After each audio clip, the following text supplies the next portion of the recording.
friends, and yo, some other friends. Boker Tove, on behalf of Lamb Airlines, the captain, and myself, we welcome you aboard Flight 777, Chapter 15.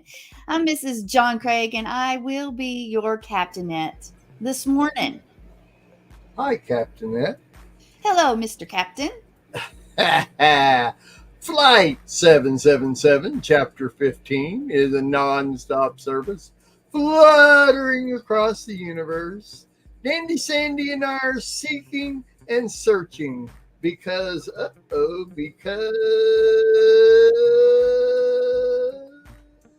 there's life on other planets, and I'm sure that he must know. And he's been there once already, and has died to save their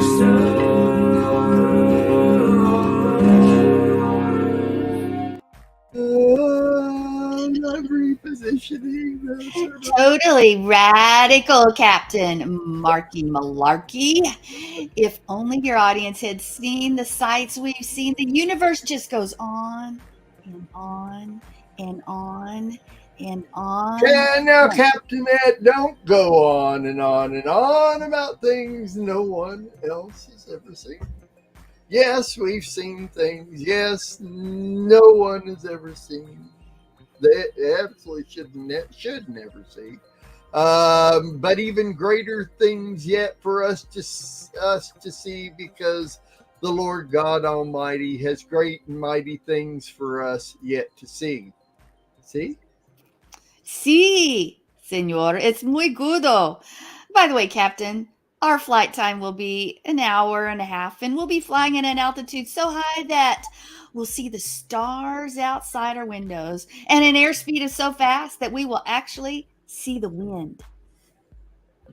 I got you to say es muy goodo. That was good. As you said, Captainette, we see things no one else will ever see. But the wind? Did I really say that? Yep, that's what I heard. By the way, anybody that might be on board with us, make sure your regulation spaceship cabin seats are in their full upright position. If you are uncomfortable in your regulation spaceship cabin seats, then you are welcome to come up here to the Cody Cross and sit with Dandy Sandy and I. Stay where you are, passengers. No one is taking anybody's seat. That's right. I was just joking. You know me. I like to make people laugh. Hey. Make sure your regulation passenger seats, if we have them, are in their full upright position. Make sure your plates are sitting on the tray tables. And if they aren't, someone will be around to place them on your tray tables, probably Dandy Sandy, you know. I won't. Speaking of plates and tray tables, have you finished all of the buffalo leftovers, Captain? Radio, Captainette. I have. Hallelujah! You sound frustrated, Captainette. Every week, Captain. Every week without fail.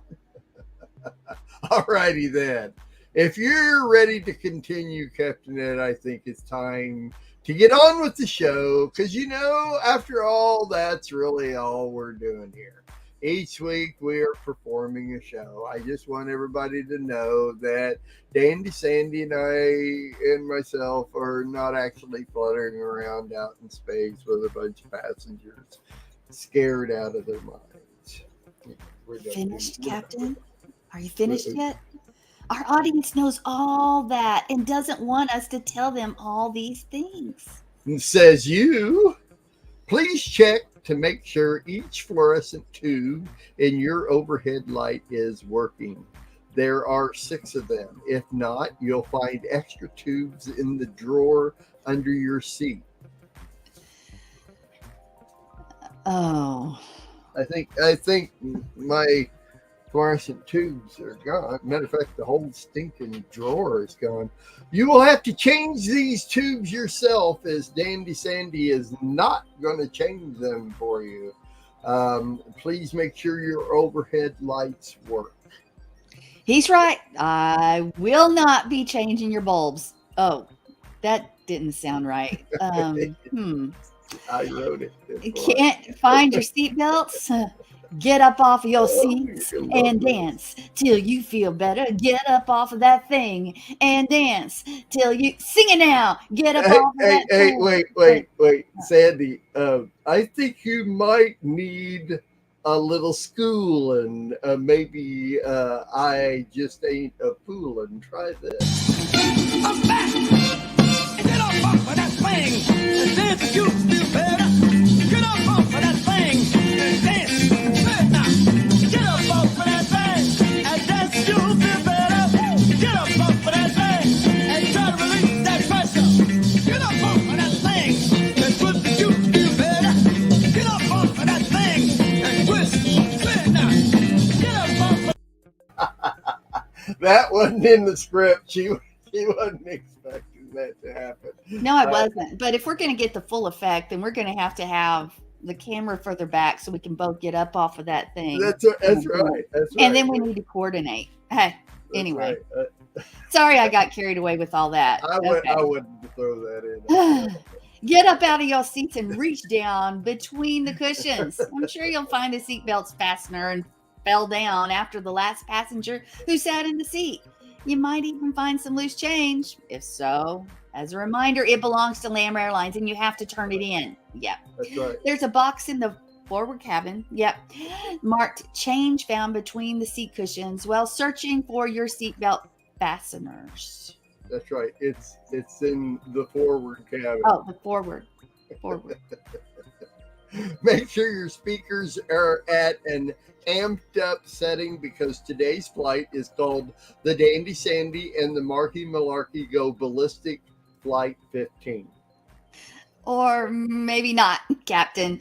Make sure to turn off your audio, voice, video, and text machines. You know, video phones that can be used to do 1,000 other things.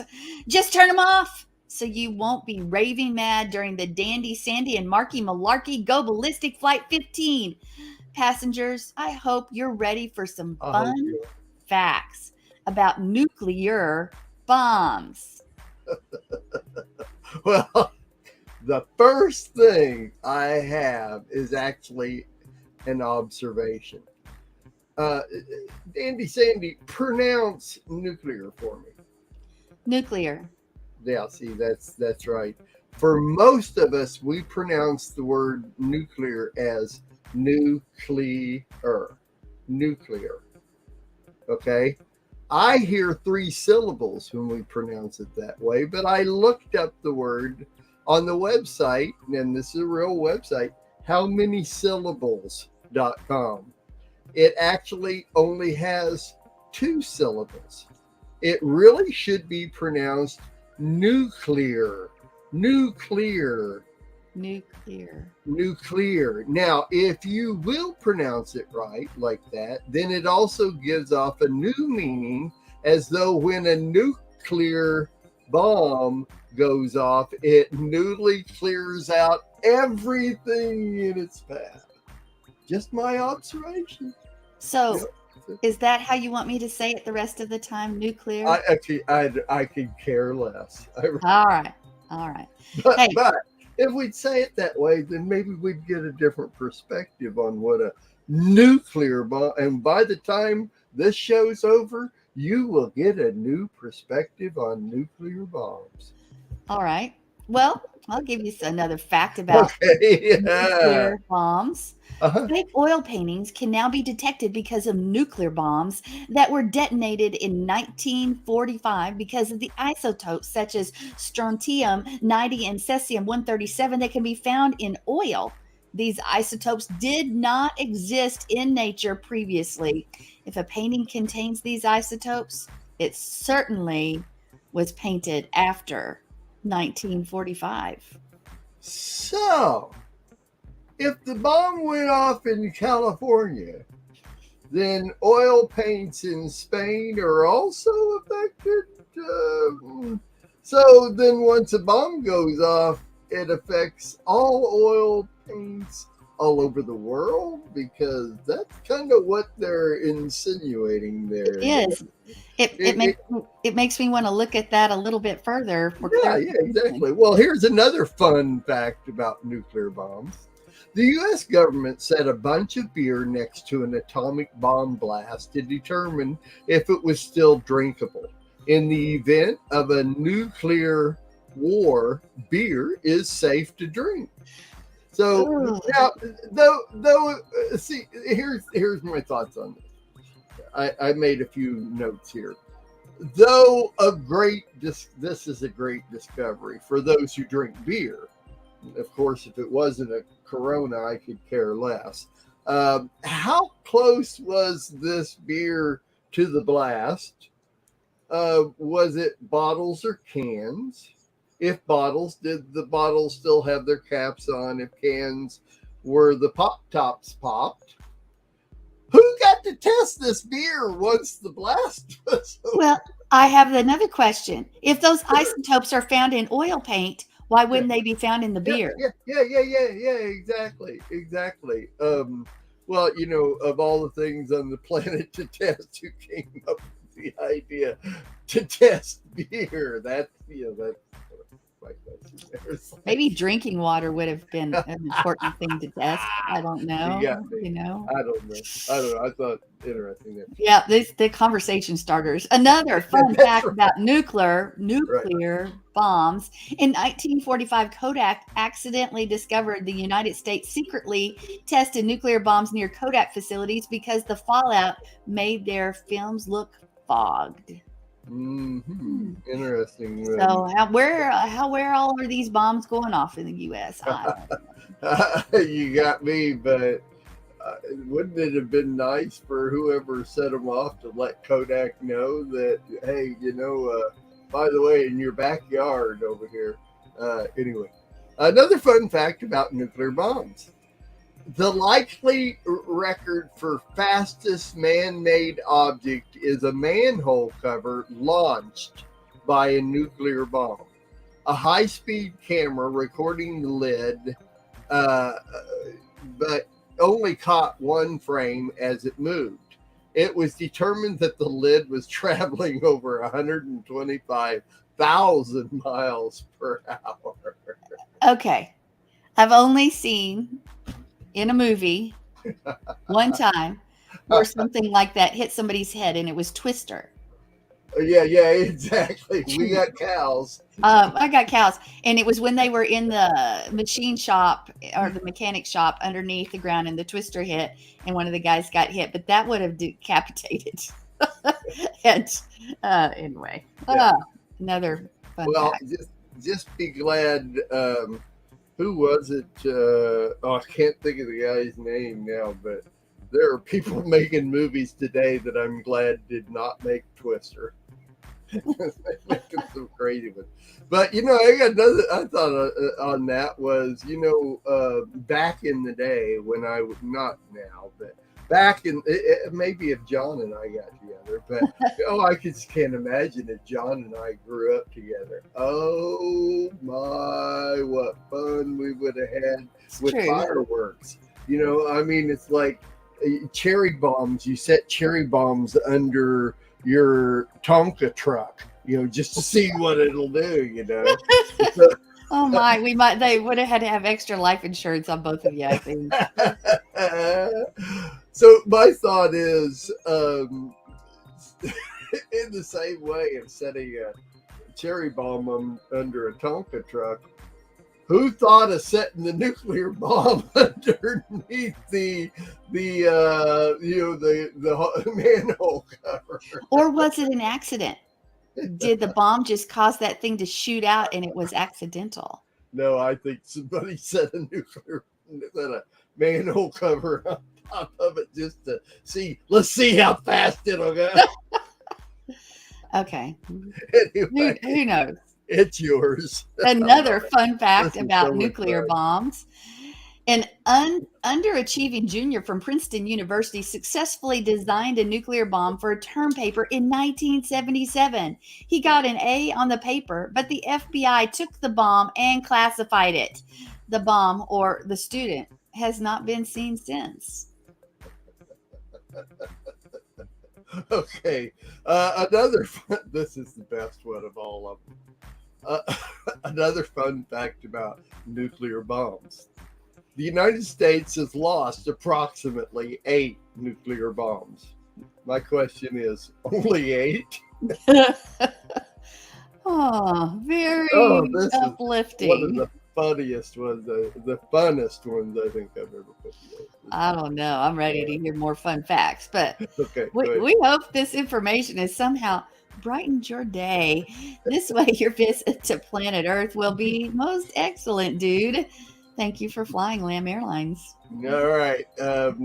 Anyway, keep in mind, once we arrive on planet Earth, you are only visiting this planet, and it is your gospel duty to show the love of the Lord and kindness to the inhabitants. And as always, remember the verse from the Brit Hadashah, John 17:14, where Yeshua said to his Father, I have given your Devar to your people, and the world hates them because they do not belong to this planet, just as I myself do not belong to this planet. And what version is that from, Captain Ed? YVMDSV, of course. Oh, you mean the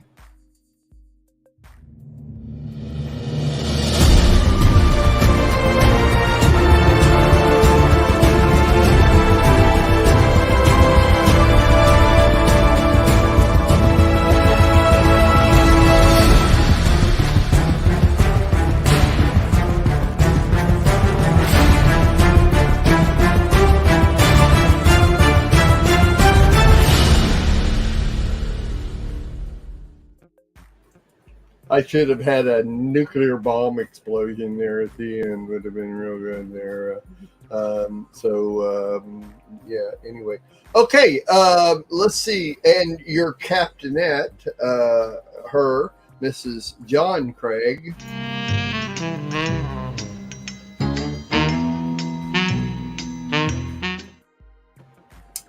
She pastors the Life of Worship congregation in Amarillo, Texas, along with her husband, Mr. Sandi Craig. She also hosts Monday's War Room Prayer Show with her husband, Mr. Sandi Craig. She also co-hosts with her husband, Mr. Sandi Craig, on the Let Us Reason Together show, Monday edition. She also hosts the Walking in Spirit and Truth show Tuesday evenings with her husband, Mr. Sandi Craig. An interesting unknown fact about Dandy Sandy is that she is a natural blonde. She also does not have one molecule of a chemical in her hair from a nuclear bomb fallout. You know, it's just impossible to say clear without, if the new is in front of it, it's clear. Yeah, I agree. We've been so embedded in our brain. So she also does not have one molecule of a chemical in her hair from a nuclear bomb fallout. That being said, she humbly hosts the award-winning, citation-achieved, endowment-gifted, gold ribbon-honored, trophy-allotted, #1 raved-about show on the entire internet broadcasting spectrum, The Planet Chapter. Okay. Before we go on, I still have to go back to that. If those isotopes are found in something like paint, Right. I'm sorry, there's things that have to be found from nuclear blasts in other things as well. That they could prove. In other words, this only happened after 1945 or whatever. But I'll add to that, and we can go on about this later on. But if how many nuclear bombs have been tested? We're going to use the word tested all over the planet. So why is it only the oil can only be since 1945? You know, in checking paintings. Now, there are movies out there that they literally use this concept when they're testing fake paintings. In other words, they have a painting of Picasso who would have been before 1945, but they're doing a test to see if it's a real Picasso. They're testing the paint on it and seeing if it has isotopes on it, cesium or whatever like that. So anyway, I'm with you. It's like that creates more questions. What about the adds paintings up. that already existed? What makes you think that the residue didn't land on that? That's right. And how do we know that aliens didn't set off nuclear bombs long before all of this? Oh, I just, that's so. I'll Maybe that's why the dinosaurs disappeared. Is because the aliens set off nuclear bombs. Never mind. Okay, so going on here, it's your line. Okay, Mr. Captain, Mr. Marky Malarkey, Mr. Mark David Smith.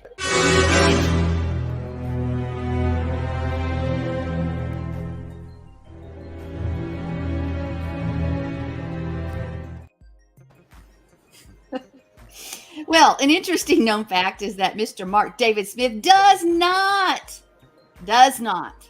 have those 8 missing nuclear bombs in his basement, but does claim to have seen a student wearing a Princeton University sweatshirt, carrying a large satchel, and walking through it in his backyard. Yeah, matter of fact, I think he's back there right now.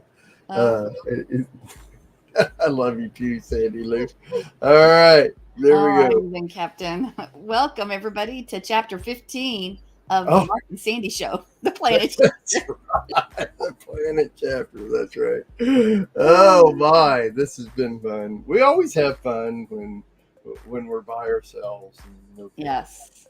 And so we'll have fun next week. You haven't met Rick Harris yet, new producer doing the tour coach. He's actually a coach over many different kinds of sports, and he's teaching Torah, and he's got a new show here on Lamb, and he's going to be with us next week. And so I'm really looking forward. I've talked to him several times. The guy's great. He's just going to be off, but you and I have been off for a couple of weeks, just only because Sandy she just had to.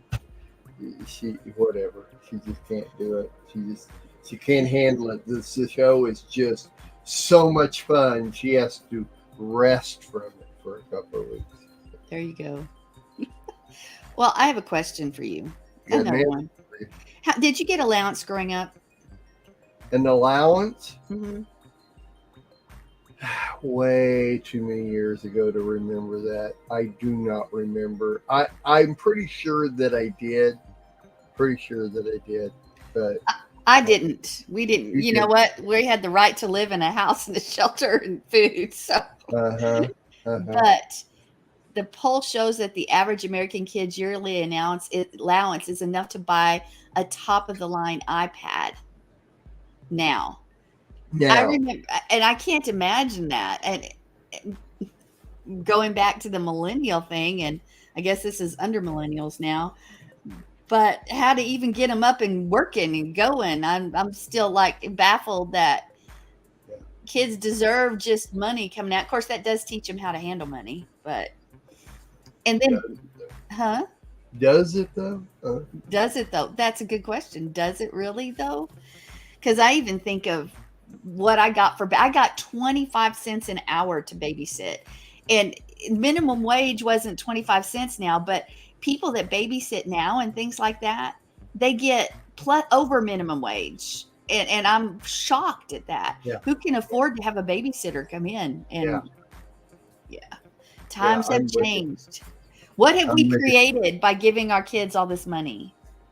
Well, my dad wanted me to learn what it meant to work and manage money and that type of thing, even though I wasn't real close to my dad. He was more the stickler of the family, and I don't remember how early it was, but I went out and got a job selling donuts from house to house.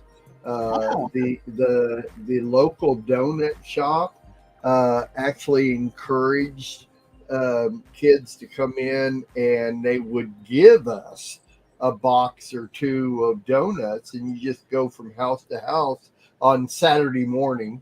Of course, the rest of the week was school or church. So Saturday morning, we went and got our box of donuts and went from house to house, and we got literally pennies, because you had to bring the donut amount back to the donut shop. But I remember that. That was my first job, was selling donuts out. And, That's making my mouth water. A good well, donut. So, I've got some cheese and strawberry, donut, not donuts, but we have amazing donuts pastry. from a place called Donut Stop. It's been a long time since I've had one, but Uh-huh, now I was thinking if somebody showing up on my door, if it was a warm, fresh glazed uh-huh, donut. uh-huh. Mm.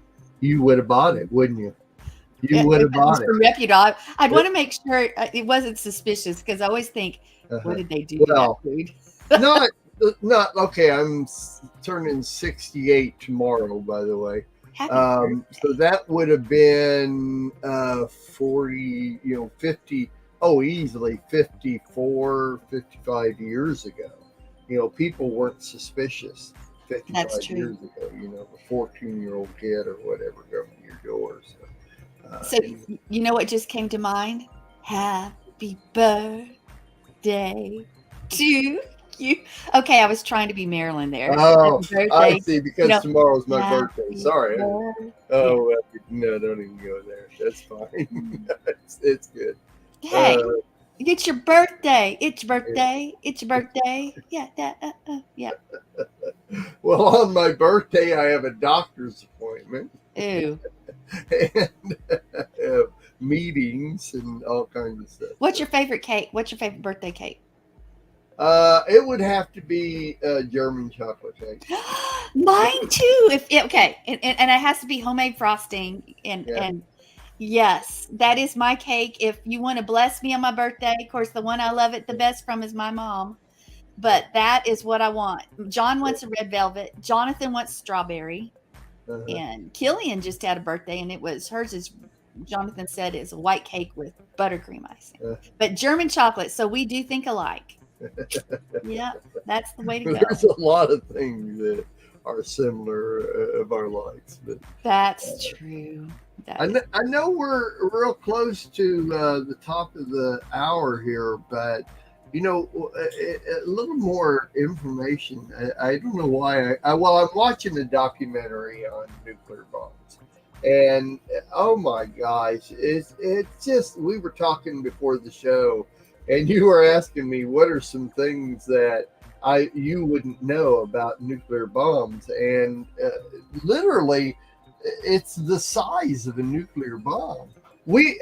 I have always, and you did too. We were talking about this, and it's like we think of the bomb that was dropped on Hiroshima, the bomb that they test out in the Mojave Desert, and all, and we see the mushroom clouds and all this going on and everything. But in fact, we have heard more in the past few years of what they call a dirty bomb.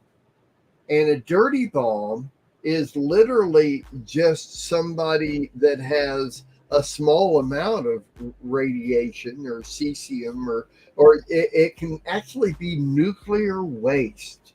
And in this documentary that I'm watching, there have been loads of people that work at some sort of plant that creates nuclear material. And when they do, they have nuclear waste. And so they have to dispose of that. But they don't keep track of nuclear waste.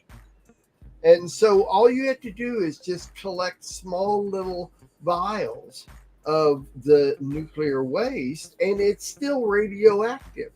And all you have to do is keep taking little bits by little bits and collect them.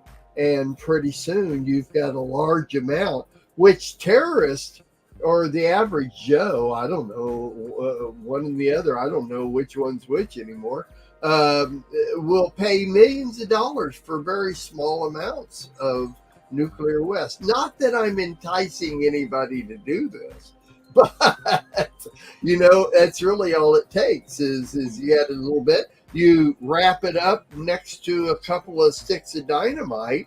And another thing that is crazy is, let's just take Chicago, which is a huge city, and you go downtown Chicago and set off a dirty bomb in the middle of the street, and it could wipe out literally 10 blocks in any direction, and it'll be 20 years before you can walk back into that area.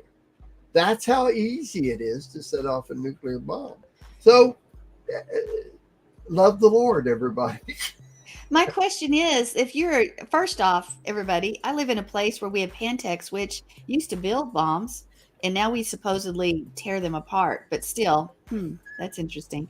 But next is, at least in shows and movies, if you mess with even a teeny bit of radiation, you die. You start losing your hair. You get all, it's got to be properly packaged, etc. And I would think if you were sneaking some of the cesium out and whatever else it is, the plutonium, and that you could see those effects on your body. But I know nothing. Well, no, there's precautions you can do. You can wrap it. It doesn't take much of the wrapping or whatever it is to put. You put it in the vials, and then you put it in this package, and you're good. But if you work in one of those facilities, then you're already got the covering on and everything. And so when you take it, it's already packaged in a place where you're not going to mess with it. You're just working it, So anyway, on the History Channel, there's a great documentary about nuclear bombs. I'm going to tell you, you want to sit there and go, wow, wow, wow, wow. Anyway, so. All right. You ready to go into second thirds here? Sure. Oh, I just got an email from Bob Dylan. Oh. Ooh. All right. Here we go. Second third. We'll be right back.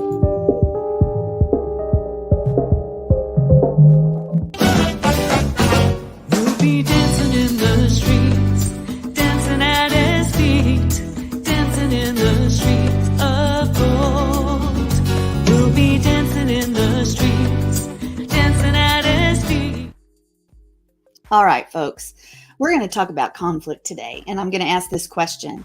Have you ever had someone that's around you that you had a hard time dealing with, or more, that has wronged you in some way, or you felt wronged in some way, or even betrayed, or something like that, and there's this conflict that exists within your life? Maybe God has something planned with that person that's rubbing you the wrong way, or maybe God's trying to teach us something. How do we deal with people that have wronged us, that we consider evil, that we consider involved in our lives in some way that's been a detriment or hurt us or our family? How are we supposed to deal with them? Because there's conflict. Conflict exists. I guarantee we wouldn't have to look that far if we really examined our hearts and in the thought of a name of somebody, and we'd be like, ugh, well, there's probably some sort of conflict there, maybe unresolved. In fact, if it still brings a wince, if you think about it, there's still some things that need resolved. But how does Yah really want us to deal with that? How does he tell us to deal with it? Well, you might be surprised that in Matthew 5:25, just as a reminder, it says, make friends quickly with your opponent at law. Make friends quickly.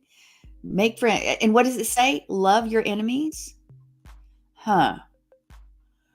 Easier said than done, isn't it? Well, do we actually live that out? I can think of things even as I'm speaking right now, and when I was, getting ready for this show, like, okay, am I doing what Yah's actually calling for it to be done? Because I always have said, well, I forgive, but what actions need to follow my forgiveness or what I say? I know that Jonathan has been a great example. Even with everything done to him, he immediately says, I hold no aught to them. I want nothing bad to happen to them. I forgive them. And I was like, wow, that's something we all need to learn from, because so many things were done. But let's look and see, just examine a little bit what God says about conflict, and what does he mean when he says make friends? Because we need a lot of improvement in that area. We do. We all do, if we really were honest with ourselves, because we get conflicts inside the family. We get them outside the family. We get them in our congregation. We get them at work. We get them around us. We see the boogeymen all over the media. And yes, they are some bad guys, but I'm going to talk more with the relationships that actually touch our lives, the ones that we actually come across and that have affected us personally. And how do we act like that? How do we do what God says? Because those conflicts are there. They are there. So we need to focus in a little bit on how we think and how we act. Okay. Now let's go to somebody who may have made some bad decisions that resulted in some conflict. Let's start with Abraham. Okay. What am I talking about? Sarah and Abraham. Yes. He was to have a kid. Of course, that child was not coming along when they thought it should come along. So Sarah had Sarai had her own suggestion. Hey, why don't you go sleep with my maidservant and take care of it? See, Sarah wanted to control the situation. God wasn't moving quick enough. And of course, Abraham was immediately amenable to that, saying, yeah, that sounds like a good thing. Yeah, let's do that for our family. Well, what happens? Well, there's a lot of conflict. Actually, there still is conflict. But specifically, imagine this: in their household for 13 years. For 13 years, we have Ishmael. Okay? He is there, and there's conflict between Sarah and Hagar. And can you imagine the tension in the house? It didn't just pop up at one point. There was time where they had to deal with it long enough. Well, why would it be so long of dealing with the conflict before the conflict is resolved? Well, let's look at your life for a minute and my life. Maybe in that time we have to be so tired. We have to get so disgusted with our own feelings, our own thoughts regarding that person and our attitude towards them, that Yah is actually able to fix it, or we're actually able to hear and do what he's called us to do. Because we have Sarah here, she reasoned that the promise to Abraham could be fulfilled just as well, no matter who arranged it, who took care of it, who took the reins. And that's the wrong thing to do, because we take the reins when it comes to that person inside our home, or that person that's outside of our home that seems to rub us the wrong way, that there just seems to be batting heads constantly. We want to resolve it. We think it should happen this way. We want God to move. But maybe Yah's waiting for us to move.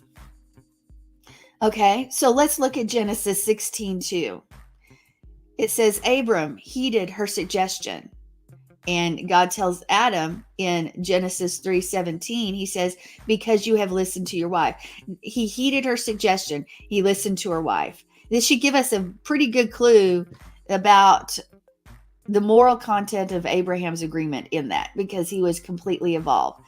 Sarah did what we often try to do, is control the situation. She wanted to take control of that situation and make it come out the way she thought it should come out. She wasn't willing to wait on Yah, and conflict results, problems result, because we need patience. Fortunately, we have that word in that example of Abraham and Sarah that we can live by and use as an example of what not to do, possibly, because 13 years of looking at a problem created by Sarah taking control of this situation, 13 years of daily reminders, 13 years of marital conflict, 2 women, 1 child, 1 father. Think about it. There would have been jealousy. There would have been anger. There would have been blame, defensiveness, rationalization on both sides. It wouldn't have just come from one. And yet that conflict was created by the character's own actions. It was created by his own actions. So let's go forward, because Yeshua gave us that advice when he said, hey, basically be well-minded towards your opponent quickly. Where did I get that? Okay, well, let's break this phrase down, because it's going to really change the way we should think towards everyone we have conflict with, because that first word, ikus, okay, that word right there has that understanding of the present. It's a present tense command. It means strength and might.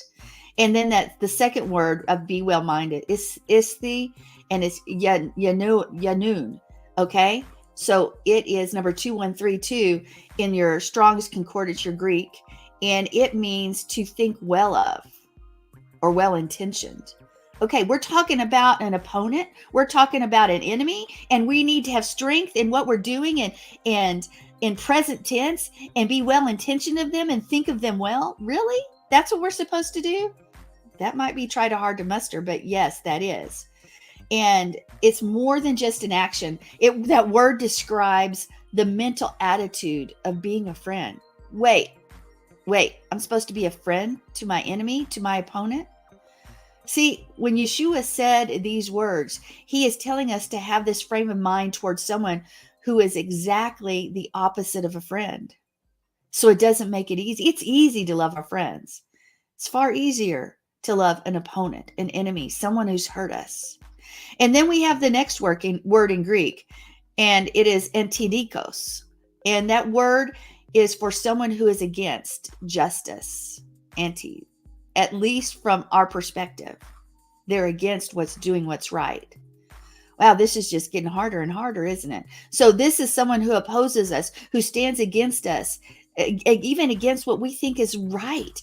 So we're supposed to, with our strength and our might, think well of, to have a mental attitude of being a friend to someone who is against us, who thinks differently than we think.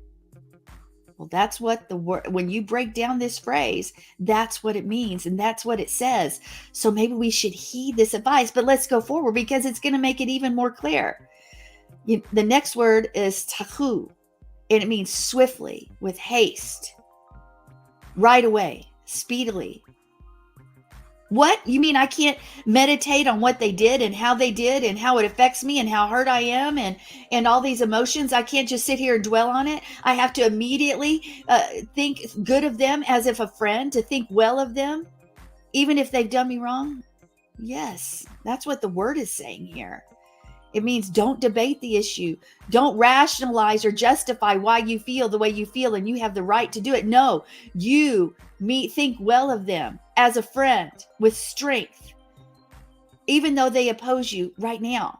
Oh, how can I possibly have a mindset of friendship to someone who's in conflict with me? Well, Yeshua was not asking us to behave as if the person were a friend. That's external compliance. That action would say, well, I'll pretend this person's a friend so that I can still get what I want without creating conflict. No. It's talking about how you think towards this person. So it's something inside you has to shift and to change. Yeshua is talking about motive. I want you to remember, Yeshua washed the feet of Judas, though he knew in a short period of time, he was going to lead that way to the most horrible road to death that we could ever imagine. And he washed his feet. Do you think he did what he's preaching? Absolutely. He thought of them well as a friend. Wow.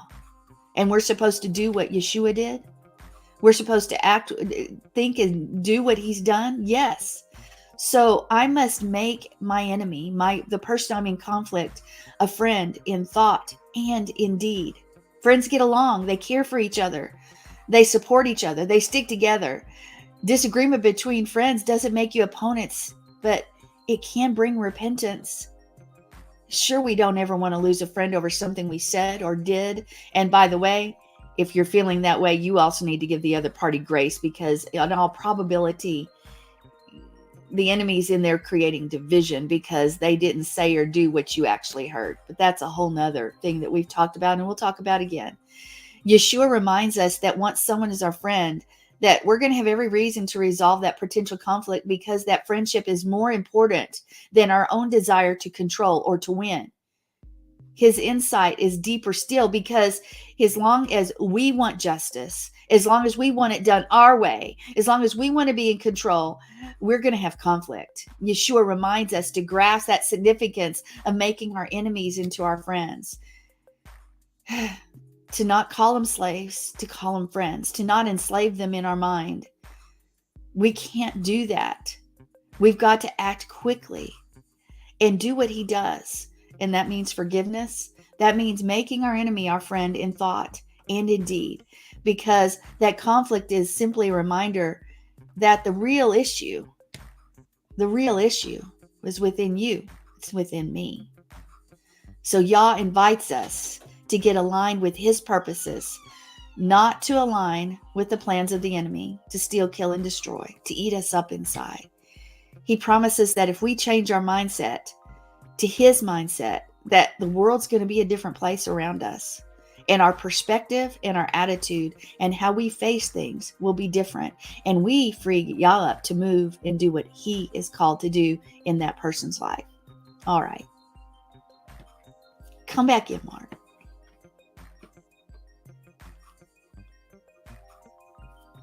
Muted. Well, yeah, okay, might be better than I am. No, I've been both places. I've let conflict go on, and I've resolved it right away. You know, it's always, there's just no comparison to it.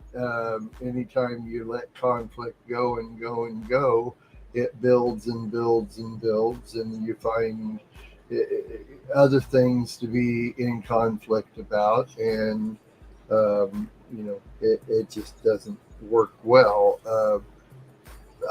I'm going through a situation right now with Lamb and a producer, which has been, a problem for a while. Yes, a problem, not a problem, but I let it go. And usually I resolve it pretty quick, but it just keeps coming back. And it's a problem, and it just keeps coming back, and the problem just keeps coming back.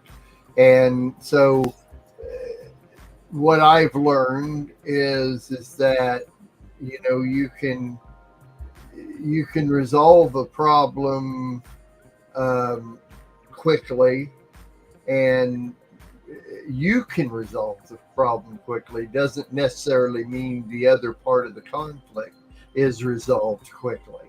It really has to do with more of your frame of mind and going. But since I would almost venture to say most of the time, you can resolve a conflict quickly, and most of the time the other side of the conflict is not necessarily resolved, which means that it will continue to come back and continue to come back and continue to come back. It may not be the same issue, it may be a different issue, but it's the same person with similar issues. And so the best way I found, and I'm still learning, all of us are still learning in all of this. And I think, may I say that, in fact, we learn with every conflict that we go through. We have to. And if you don't, then it's on you, because you should be learning and progressing based on every conflict you go through.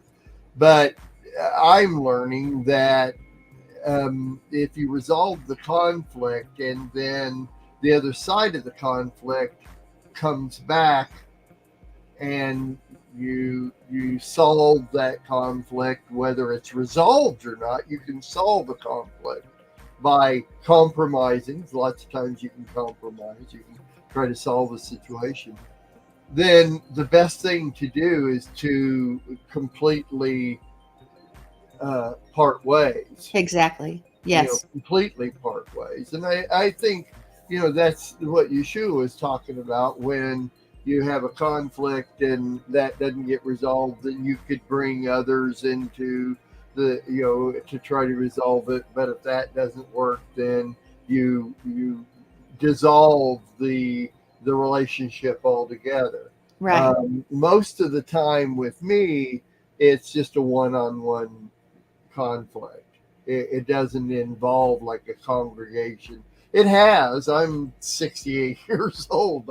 I've been through congregational issues many times in the past where it involved several people, and that's an hour and a half show in itself. But it really comes down to it's too bad. But another thing too, that it seems as though, first of all, we've all heard there's two sides to every story, and I would more venture to say there's two perspectives from every conflict.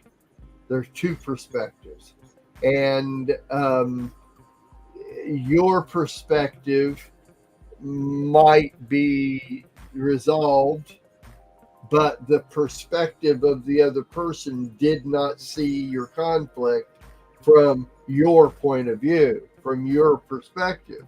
So if you present it from your perspective and you're making everything right and everything good, they're still seeing it from their perspective, which means that perspective is different, and it's not going to be resolved.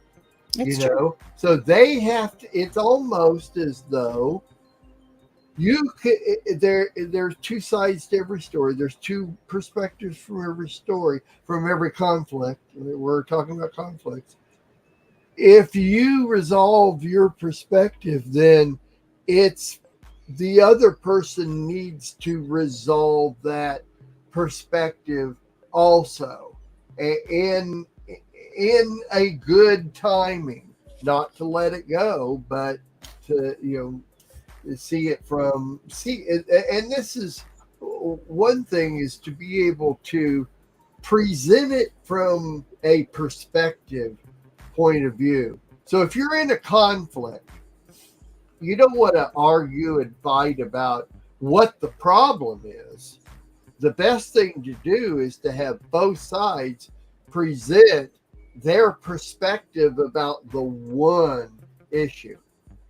Because I have found many times that if I can just see it from their perspective, now I understand why there's a conflict. See? Because in fact, most of the facts are perceived a certain way. A fact is a fact. If something happened, it's a fact. It's not how I looked at it or how you looked at it. This is what happened. It's like in court, you have to present facts and prove those facts. But don't you ever find though that when someone's deceived on the other side, because that the facts are there's things that aren't even true that are spoken to. Yeah. Oh, yeah. The facts aren't presented. Yeah, exactly. So without the facts, you actually can't. Many times, you can't come to a resolution on the conflict because the facts are not there. Right. In other words, so that's why a lot of times it's better to bring other people in, because they see it from that perspective. So, see, I wasn't actually, and see, for me right now, what I was speaking more of is our view of it and how we deal with it, not necessarily making that issue resolved, because it's sometimes impossible. But if we change our heart, it literally, because if we're holding on so tight, then God can't do what he needs to do, and that could be correction. But if we change our idea, they no longer have a grip on us. And the only person it's going to free up, it's not going to free them up, because they still have their issue. But we stand righteously before Yah when we do what he says. And they may be screwed up. And that, as you said, parting ways is oftentimes the best thing, because they bring poison into that. They can bring poison in, but you do it. I mean, you've dealt with it correctly on your side. So yes. Right. Well, like I say, and I am actually going through a conflict right now, and the best thing it when discussing the issue, it was obvious that neither one of us were seeing it from the same perspective. Okay, so very quickly I just resolved it by separating it out. So now we no longer have to be together. We no longer have to work together or do anything, and that solved it. It's two visions. When it comes to something like this ministry that you've been given, or we've been given, or something, because we all have a place of ministry that we've been given, and the enemy wants to destroy it. And sometimes you can be a good person, but if there's two visions, it creates division. Yeah. And that's in this specific case, it's the ministry God's put you in charge of. And if there's two visions, it will bring destruction. There has to be one vision, and those pieces and partners fill in that vision. Yeah, that's exactly right. Exactly right. And there's just so many different scenarios of this. Just to say the word conflict. I mean, it's just. That's why I say every one of your topics is not a half-hour thing, Sandy. No, we could have gone on and on every one of them. What are you thinking about when you bring these? Well, same thing with me. When I bring up a topic, it's like, sure, we'll go on for the next 42 years with it, But I'm with you. I get it. I understand where you're coming from and how all that works. Anyway. I'm with you, but I think maybe we don't want to. I think we all want to resolve issues, but I think it's rare that we want to dissolve the relationship. That's the more rare thing. To me, that means it's harder to stop the conflict by separating out. It is. It's painful. It's painful sometimes, even though the separation's what needed, because it's painful. But if we don't do it, then it's going to be harder down the road when it's forced to happen, and it's going to create a big mess. But it's very painful to do it. I think really people in general, you need to look at the history of this. If this is not the first conflict you've had with this person or people, then start counting them up. After 2 or 3, it's time to just move to a different area. And if it's their area and you're the outsider, then fine, go find something else somewhere else to deal with it. So that would be my my conflict resolution. I don't know. Anyway, but I see you're not even talking about resolution. You're just talking about dealing with the perspectives of it. Right? Exactly. It comes for me. But hey, we got to take care of number one. It's not our job to take care of them. There's another issue right there. Is a lot of times so many of us, like pastors, which I'm not, but you are, is that relationship means that it's hard to deal with. So anyway, I can go on. Never mind. Oh, I could jump into something right there. I know. I'm with you. All right. Okay. Are you good? I'm good. All right. Third. Let's see what we got going. We'll be dancing in the streets, dancing at his feet, dancing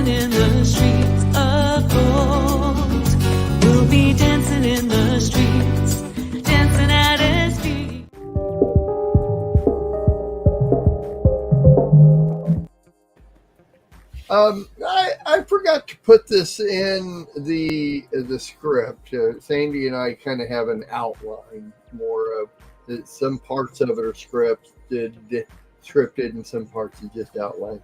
But I let everybody kind of know couple of weeks ago that you and I might talk about this on our next show, and then I forgot to put it in there. But a couple of weeks ago, I was up for jury selection, and the crazy thing about it is that I have wanted my entire life to be on a jury. I wanted to do it. I want to be there.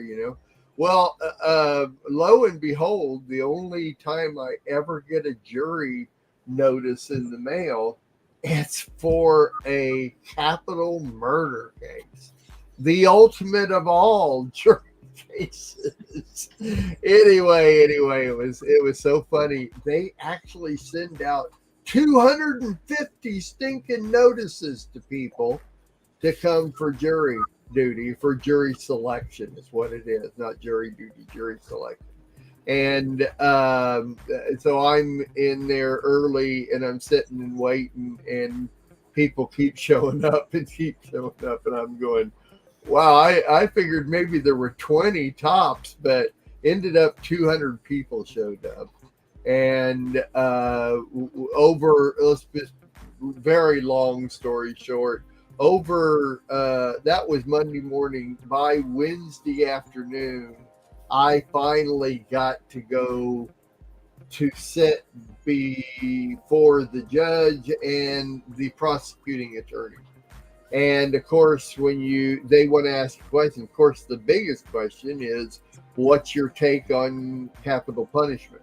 Will you be able to, because in North Carolina, we have the death penalty. So would I be able to say, that yes, I would find him guilty of this crime and that he should go to have the death penalty? Well, it's real interesting because they give you all these different papers, and even some of the papers are about what it means to do this, and there's different kinds. In other words, if the murder is not aggravated, then it should be life imprisonment and not the death penalty, and several other things. Well, so I get into the courtroom where they're going to question me. And of course, it's the prosecuting attorney and his people and the defense attorney and the actual guy that has been accused of this is in the room and everything. Apparently, the crime happened in 2016. That's 6 years ago. This guy's been waiting for a trial for 6 years.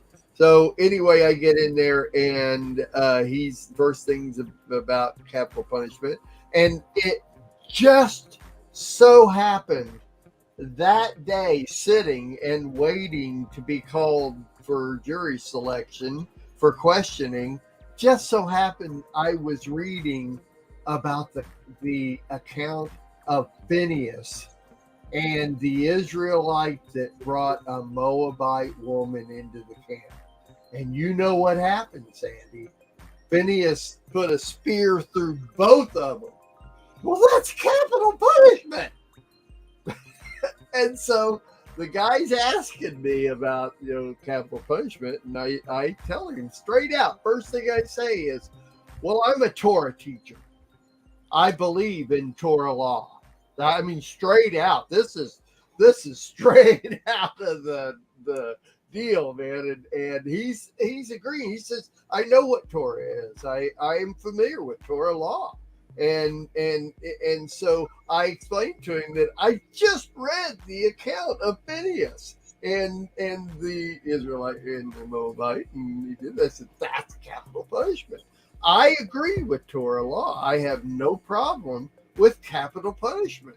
And I mean, I can give you several other examples. And so he understood. Yes, okay, we get it. So now we're going He's got loads of questions about aggravated assault along with murder and blah blah blah. And also, it's North Carolina, so his after about 20 minutes of other questions, his question was, well, what if North Carolina law disagreed with Torah law? Would you still side with Torah law instead of North Carolina law? And without hesitation, I mean, literally without hesitation. And it was like I wouldn't even speak in the word. I said, well, Torah law trumps North Carolina law. Well, that's not the answer they wanted. They wanted me to side with somebody else's law instead of God's law. You get what I'm saying? Yeah. Torah law trumps North Carolina. You're not agreeing. No, I agree, but I think that I wouldn't have come right out and said I'm a Torah teacher if I wanted on that jury. I would have kept you're that. Not right. that you're hiding it, You're but I right. think I would have kept it in so that I could be Right. on the jury and influence it Right. righteously from the Yeah. inside. I'm with you. And looking back, Yes. looking back, you're right. I thought about, of course, you know me, I've analyzed this over and over and over. And of course, right after I'd said that Torah law trumps North Carolina law, it's like now they're kind of discussing between the district attorneys and the prosecuting attorney, and they tell the judges, we want to thank this witness, but we recuse this witness. So it's and if you would have never said that, they would have never had the Torah law versus the other law question. I know it. You're just like me. I would sit there and overthink it and analyze Exactly. I thought standing up for righteousness' sake, you know, which was it? Once you're in. Was it really, or was I trying to convince them that, yeah, sure, I'm all for capital punishment? You know, I mean, so, you know, what do you? A simple yes or no would have been good. What? Yes. Just simple yes or no. Yeah. Can you do it? Yes. There you go. Yep. And that's Torah law too. Let your yes be yes. Let your no be no. I know. Oh, I was so hoping, because I knew how much you wanted to do it. And honestly, we need Yah-fearing Torah people on juries, because we do not have a system of justice in the United States. Yeah. We need them on juries, grand juries. We need them in the law offices, because I'm telling you guys that if you think and I know there are some good cops and there's some good lawyers and there's good judges, but there's a lot that aren't, and people are suffering, including my family. So, yeah. I know. I know. And, so we need good people on the inside. Yeah. Yeah. Well, sometimes you can kick yourself in the butt. So, yeah. Anyway, I told everybody I'd kind of give an account of what actually happened. It's so funny because you know Valerie Moody, and you know her husband David, who is an attorney. Matter of fact, every time I talk to David, I call him counselor. Hello, counselor. How you doing? And we talk. He loves movies as much as I do. Oh, really? And we talk about movies. Oh, yeah, David. And I all the conversations we've had, I've never. Of course, it's never been about, and that's never come up. But I mean, the first time I met David, it wasn't 5 minutes until we were full on in the movies for whatever reason. But so I actually talked to David right after this. I mean, a few days after this, and I said, man, I got to tell you the story. And so it was like he got a kick out of it. And he's a defense guy. He's a defense guy too. So yeah. So anyway, there's my story on, and I'm titling this Torah law trumps North Carolina law or state law, whatever. Anyway, I had a couple other things here, and I forgot to cue this deal up. Did you get a chance to watch the video, the AGT video that I sent you? I missed it. No, I did not. Okay, in the email I sent you with the script was a link in I there, I think, apologize. and I forgot to cue it up, so I'm just gonna.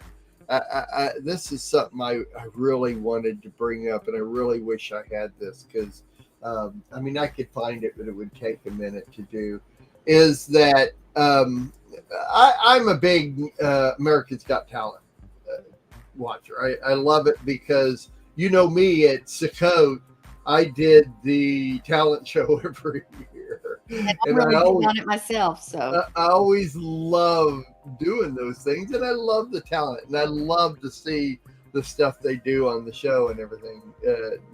Actually, I fast forward through the show and watch just the acts and what they do. But there's a team of guys that are posed to win that will possibly win this season. And what they've done is they have software, which I'm real sure has been around for a long time, but they're using it for entertainment purposes. And what it is they have a camera headed towards a really good singer, but up on the screen above him is somebody else's picture, somebody else's image. For instance, like on AGT is Simon Cowell and Howie Mandel and Terry Crews. Well, so they have 3 singers and 3 cameras, and up on the screen is actual images of Simon Cowell, Howie Mandel, and Terry Crews. But when the video starts and the singers sing, the faces move with the faces of the people in front of the camera, and when they sing, it looks exactly like that person is singing. okay, Are you catching what I'm I'm catching saying? it, but it's way over my. Well, Yeah. I'm just saying, forget the technology. The technology is that they can use the image of any person, but somebody else is behind the camera, and whatever they say or do or sing that looks exactly like that person Wow. So is we could be accused as witnesses of 100%. any and saying and doing 100%. anything, even though we were never there. 100%. Wow. How much has that already been used? Yeah. That's why I'm saying that ain't new. That's not new. They're using it for entertainment purposes.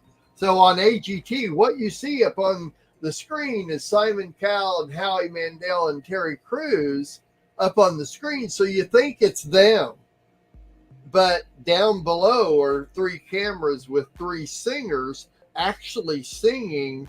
I mean, the facial movements, I mean, they move their head, their mouth moves with it. It looks just like they are doing, because the camera is taking the image of that person behind the camera. And when they move, that image up there moves as though they're the ones that are doing it. You could never define truth. In I fact, we know just it. talked about witnesses, that there's 2 sides and facts. Well, now the facts may not be the facts, because what shows to be a witness is Yeah. not truth. Yeah. And they could Exactly. convict and do on something completely false at all times. Exactly. I'm with you. It is some of the most amazing technology. I think it's scary, actually. Yeah, it really is. But the crazy thing about using it for entertainment purposes is the crazy thing. And that's what let's see. Doggone, I wish I could find it right now, but audition 22. I mean, I really want you to see this, because this is, here we go. Here, I'm gonna put this up, and we'll just find it here. You got to see this. This is. Let me just do this real quick. Would more effective writing give you an edge at work? Grammarly can make your job one click simpler. Grammarly makes sharpening your resume easy. Okay. So let me just get to this point. Oh, come on. Welcome. What's your name? So I'm Tom Graham from Australia. And I'm Chris Humay from Belgium. And they're fans of AG. That is quite a camera. Okay. See if you can see this.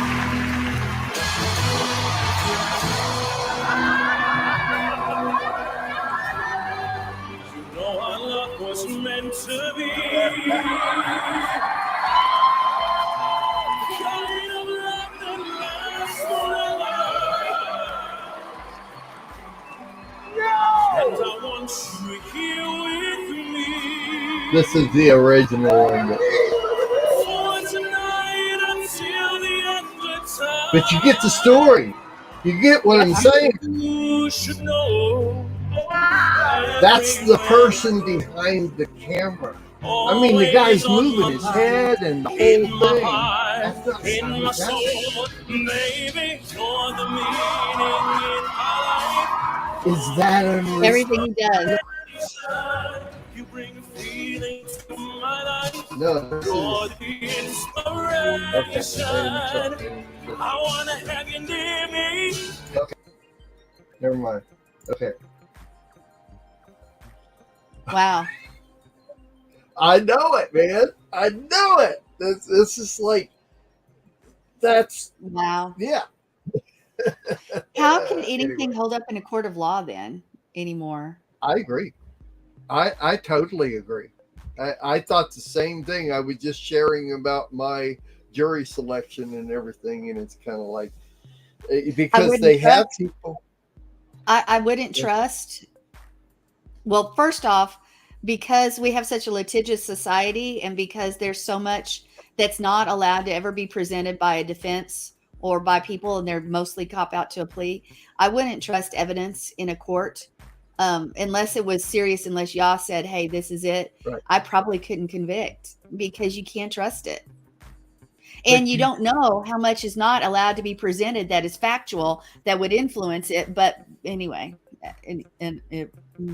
Well, you Wow. saw the excitement on everybody's faces, like, wow, this is so cool, and everything. When in fact, I'm sitting there going, that's not good. Yeah, oh, that's the see world. everything in my mind is skewed a little bit, not skewed, but it is now. I filter it through my experience, through the ministry that we have, the prison ministry that we have, and our own personal experience. Everything is filtered now, and I have a completely different perspective than I did 8 years ago, 10 years ago, 5 years ago even. Uh-huh. And with this, it just brings more and things even I hear in the news how they do and what authorities and people do to good people. It just makes it more concrete. I don't know that I could ever convict unless it was something serious. And Yah said, man, this, and you can sense it in the spirit. Because here's the next thing. If we're walking in the spirit, we're going to be able to discern truth and not truth. We're going to be able to recognize evil and light too. But wow. I know it. Well, that's what all I can say is for the now. What you saw was the original audition of these guys, and then the second when they brought it to the live shows, they had 3 of them up there. And so, but I think my biggest deal on this is that they're using it for entertainment, when you and I and those of us that have been informed and taught, we know this is being used by the government. This is being used by terrorists. This is being used all over the world and has been for years. This is not entertainment, anyway. And they are poised to possibly win. They've Wow. already been picked as finalists, and everybody just thinks this is the greatest thing. But anyway, I thought I'd share that with you. Well, thank you. Here's another little thing that is interesting to me, and I don't know that you have seen this, but let me introduce this. In Oklahoma City, there's a newscaster that she had the beginnings of a stroke on air while she was. Have you heard about this? I think I've heard, but I haven't seen or anything. Okay. But it's been a long time, I think. No, I think it happened not too long ago. Then I haven't heard of it. Okay, let me play just a small clip here. Florida. The Tulsa Air and Space Museum is hosting a launch today at the event. The event features live. I'm sorry, something is going on with me this morning, and I apologize to everybody. Let's just go ahead and send it on over to meteorologists. And the reason I'm bringing this up is because, I've had many strokes for years. I mean, they're not mine. I don't claim them, but my body goes through this for years. And, I'm not going to verbalize this, but it can bring fear to me that this would happen to me.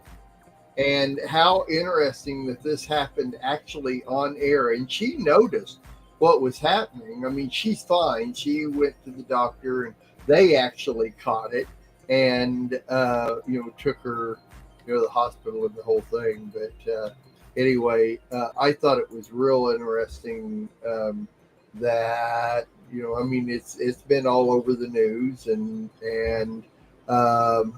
most people don't catch it when it happens, and it has, I've had little symptoms of this type thing. And so please keep me in your prayers because I need for my life to go on and not be interrupted. Anyway, I just thought I'd bring that up, show you what had happened there. I don't need to go on and on about it, but anyway, I love the Lord, and the Lord's not going to let that happen to me. That's right. That's right. Anyway, this is the world we live in. And these are the hands we've been given by the Lord, and we will keep on working. So what's up, Sandy? What do we got for the rest of the show here? Anything? I think we're about at time if we're going to pray and stuff. Yep. About out of time, and I sure like doing shows with you. Me too. It's always fun. It's just different when it's the two of us. It's fun. So. Well, it's good because you and I disagree on some things, but for the most part, we agree on most things. And it's we're like-minded people of the Lord that need to be able to express what we want to express. So, that's right. Anyway. All right. Well, I'm good to call this a show. And so once again, everybody, you can solve all the issues of the world by being most excellent. That follows along with our conflict. Yes, it does. Story that we did.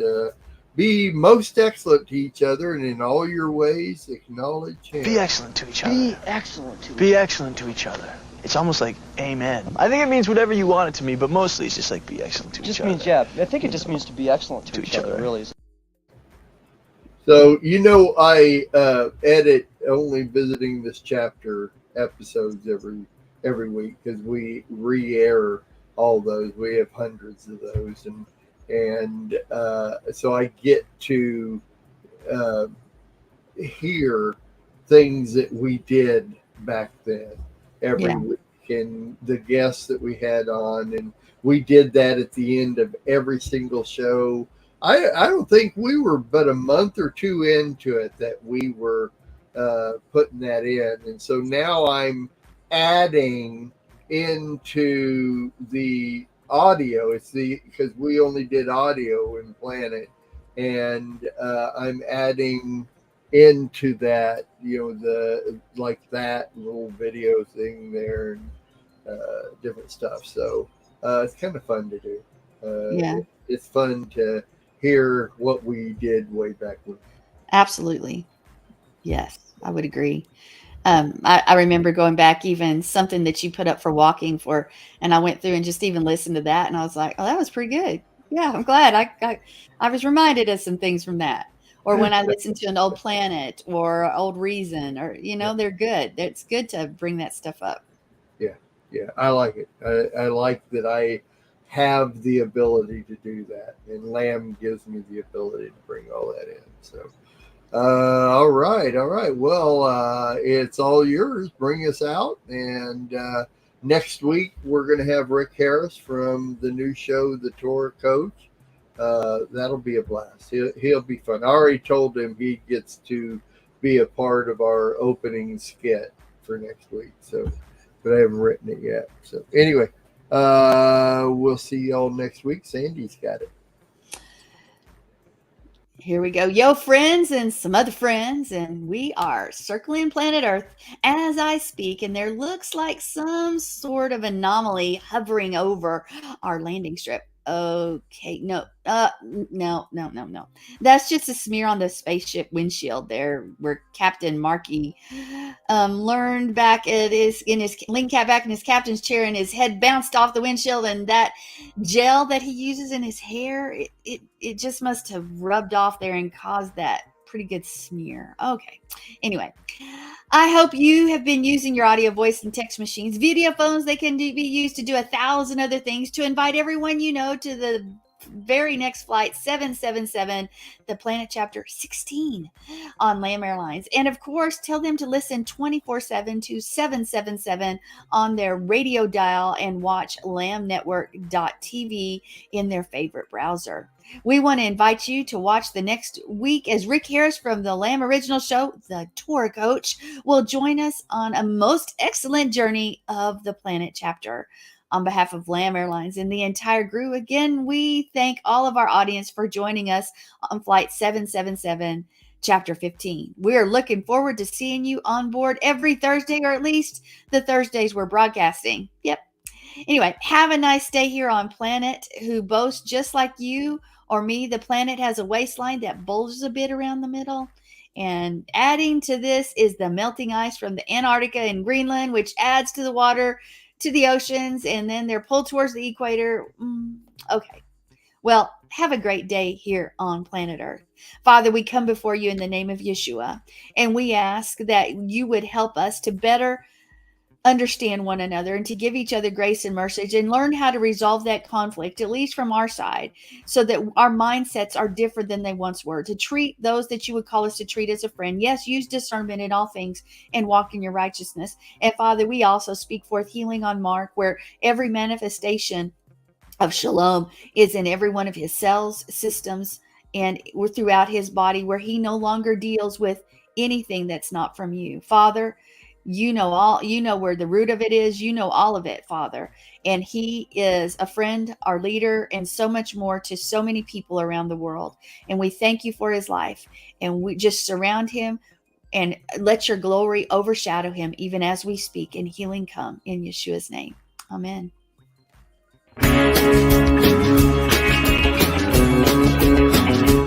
We are richly blessed to bring you what we believe is the fullest, most diverse, yet up-to-date progressive teachings, discussion, and prayer programming you can find anywhere on this planet. Be sure to take the tour of the MessianicLambRadio.com website. I'm Susan Hoogie, thanking you for joining us on the Messianic Lamb Video Network.